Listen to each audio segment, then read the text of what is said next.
morning. We just kakatapos lang ng briefing ng ating NDRMC tungkol unang-una sa response natin sa Typhoon Tino. Mabigat talaga ang pagkatama sa Cebu, actually Region 6, 7, 8, Maropa, umabot sa Negros Island region.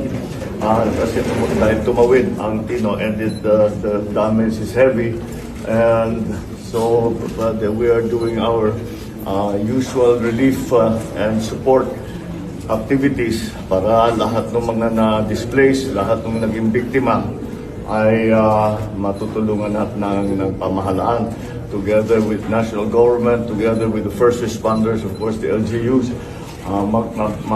Maayos naman. The only problem is that napakalakas ng Tino.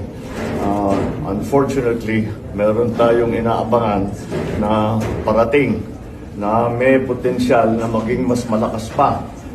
Itong natin napangalanan na 1. And so we are also preparing for that. Yung pinakamalaking problema na nakita namin is that yung tao na, yung lahat ng personnel natin nandun ngayon sa Visayas para asikasuhin nga ang relief and support ng pamahalaan doon, ay kailangan na natin pag-isipan kung ilan doon, kung sino doon ang pwede nang dalhin para paghandaan na yung uwan, which is going to hit central and northern Luzon. Mukhang ang landfall sa Cagayan na naman. We will already be feeling the effects, yung ulan and some winds, siguro by Sunday morning. Kaya yun ang aming binabalanse kung hindi namin iiwanan ng Cebu hanggat lahat na ay in place na, the same thing, but we will do as much as we can to anticipate. Dahil if we anticipate well and we prepare well, marami tayong nagagawa para medyo mas mabawasan ang effect. Pero napakabigat nung nangyari ng Tino. Unfortunately, the casualty count is very high. Madami tayong deaths that we have suffered.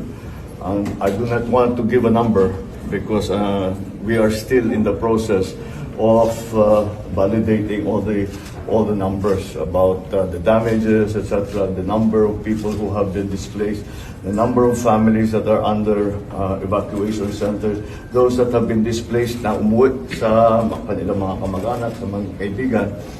Those are still being processed, but it is a significant number. So that's the situation for now. We are continuing our relief and support for those who were hit by Typhoon Tino, but we are also doing everything that we can para ma-anticipate at makapaghanda tayo ng mabuti dito naman sa parating na Typhoon Uwan. Because of the scope of shall we say, problem areas that has been hit by Tino and will be hit by Uwan, there was a proposal from the NDRMC, which I approved, that we will declare a national calamity. Because ilang regions na yan, there will be almost 10 regions, 10, 12 regions that will be affected. So, pagka ganun karami, ganun ang scope, then we will really have to, then it is a national calamity. So that gives us the quicker access to some of the emergency funds, number one. Secondly, it mapapabilis ang ating procurement so that we don't have to go through the usual bureaucratic procedures.